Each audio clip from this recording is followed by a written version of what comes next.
comodo, scomodo, fortunato, sfortunato, utile, sutile, inutile. Ma perché?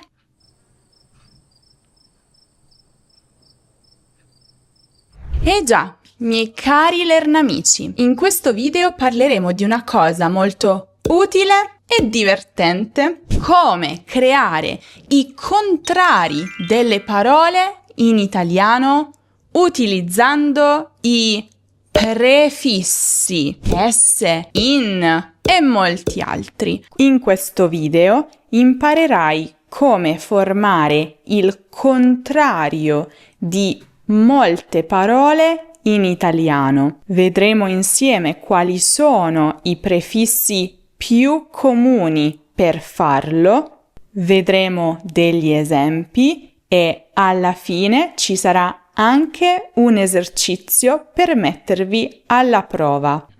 Ma attenzione, perché non tutti i prefissi funzionano con tutte le parole. E qui casca l'asino, come diciamo in italiano. Ma facciamo chiarezza. Innanzitutto, di che cosa si tratta? Cosa sono questi prefissi di negazione? Ebbene, sono delle piccole parti che mettiamo davanti a una parola per crearne il significato opposto. Quali sono però i prefissi di negazione più comuni in italiano? S, sicuramente il più usato, in e le sue varianti, dis e a, più raro, ma comunque esiste. Cominciamo da lui, dal re dei contrari. Il prefisso s, come dicevo prima, è sicuramente il prefisso più utilizzato. Lo troverete ovunque. Comodo, scomodo, fortunato, sfortunato, contento,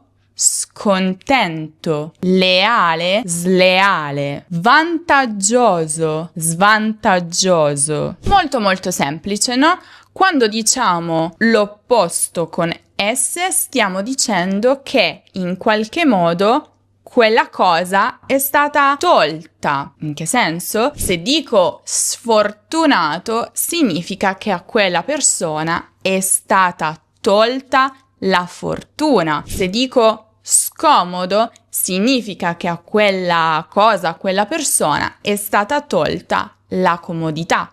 E così via. Ora, è vero che questo prefisso è molto molto comune. È vero che questo prefisso forma tanti opposti, ma non tutti. Chiaramente il contrario di bello non sarà sbello. O il contrario di utile non sarà sutile. E quindi come funziona? Beh, non c'è una regola, ma pratica, costanza e uso continuo di queste forme vi aiuteranno a memorizzarle. Ma procediamo con il prossimo suffisso. Si tratta di in e anche questo è molto comune, sicuramente. Prima menzionavo utile.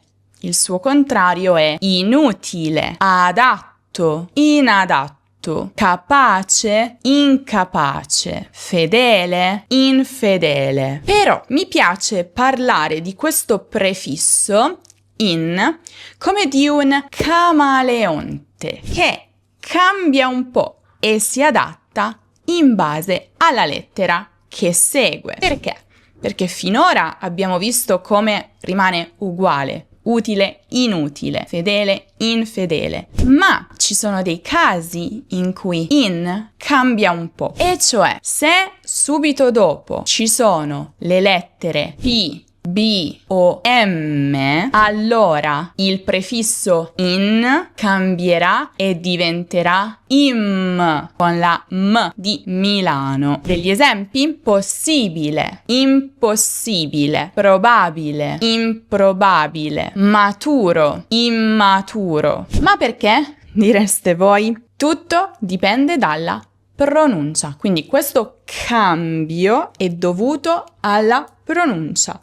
Pronunciare impossibile è più facile rispetto a impossibile. Ma non è finita qua, perché in, il prefisso in, davanti a L diventa il. Legale, illegale, logico, illogico. E il prefisso in davanti a R diventa reale, irreale, responsabile, irresponsabile. Qual è il prossimo prefisso di cui dobbiamo parlare? Il prefisso dis, che indica come sempre negazione, ma qualche volta indica anche separazione. Onesto, disonesto, ordinato, disordinato, piacere, dispiacere, armare, disarmare. E come potete vedere da questi esempi, questi prefissi si possono utilizzare con diverse parti del discorso. Probabilmente sono più comuni con gli aggettivi, ma si possono usare anche con i sostantivi, con i verbi, per formare i loro contrari, i loro opposti. L'unica cosa, ripeto, che dovete tenere a mente è che dovete memorizzare questi, memorizzare quale prefisso va con quale parola. Perché adesso abbiamo appena visto onesto, disonesto. Sì, onesto prende solo il prefisso dis. Non possiamo parlare di una persona sonesta o di una persona inonesta. E infine abbiamo un prefisso più raro, ma come dicevo prima, comunque esiste. E stiamo parlando di per esempio, simmetrico, asimmetrico, tipico, atipico. Ma Graziana, ci sono dei trucchi per non sbagliare? Più o meno. Sicuramente funziona un po' la regola dell'orecchio. Se non vi suona bene, probabilmente non è corretto. Ad esempio, sbello non suona così bene, no? E infatti è sbagliato. Ma sicuramente un metodo più efficace è controllare direttamente su un dizionario. Il mio suggerimento è di imparare, appunto, memorizzare le coppie di parole, possibilmente all'interno di una stessa frase. Per esempio, in Italia è impossibile mangiare la pizza con ananas, ma è possibile mangiare la pizza con le patatine. È la verità.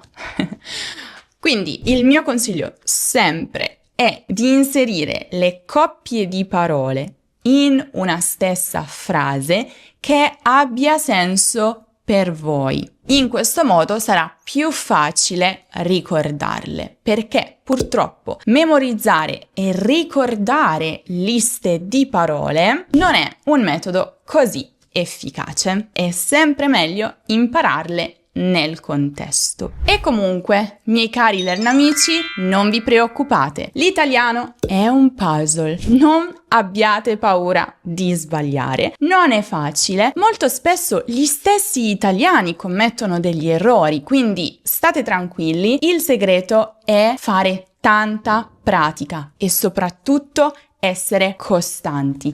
Leggete, ascoltate e soprattutto parlate ogni volta che ne avete la possibilità. A questo proposito vi ricordo velocemente che abbiamo proprio creato un corso chiamato Italiano intensivo che vi permette di fare proprio questo, e cioè avete la possibilità di parlare, interagire con i nostri insegnanti madrelingua qualificati.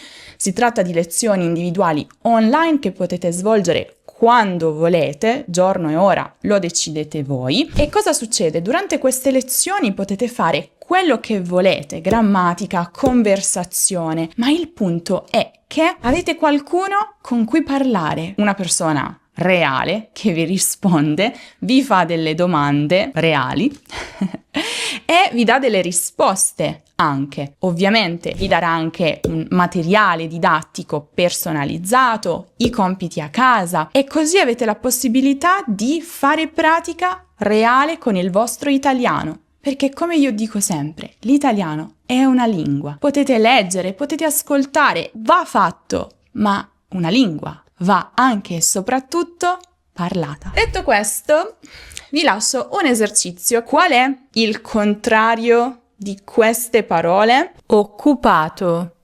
felice, abitato, visibile, morale, collegato, efficace.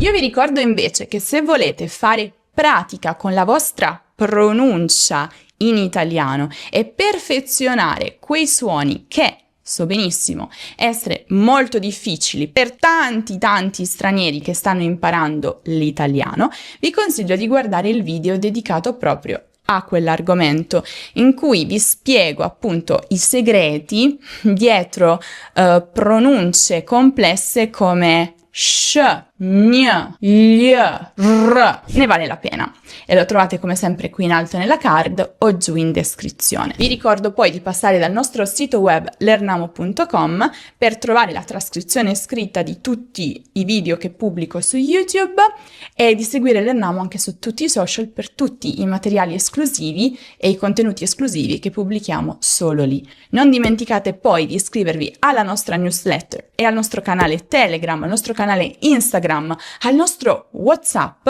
per ricevere una notifica ogni volta che pubblichiamo un nuovo video e anche tanti materiali esclusivi e gratuiti. Se il video vi è piaciuto, lasciate un bel mi piace, ci aiuta sempre un sacco, e iscrivetevi al canale se ancora non lo avete fatto. Adesso vediamo le soluzioni all'esercizio. Occupato, disoccupato, felice, infelice, abitato, disabitato, visibile, invisibile, morale, immorale. Attenzione qui, morale comincia con M, quindi in diventerà im, sempre con la M di Milano. Collegato, scollegato, efficace, inefficace. Con questo è tutto, io vi saluto, ma vi aspetto prestissimo in un nuovo video.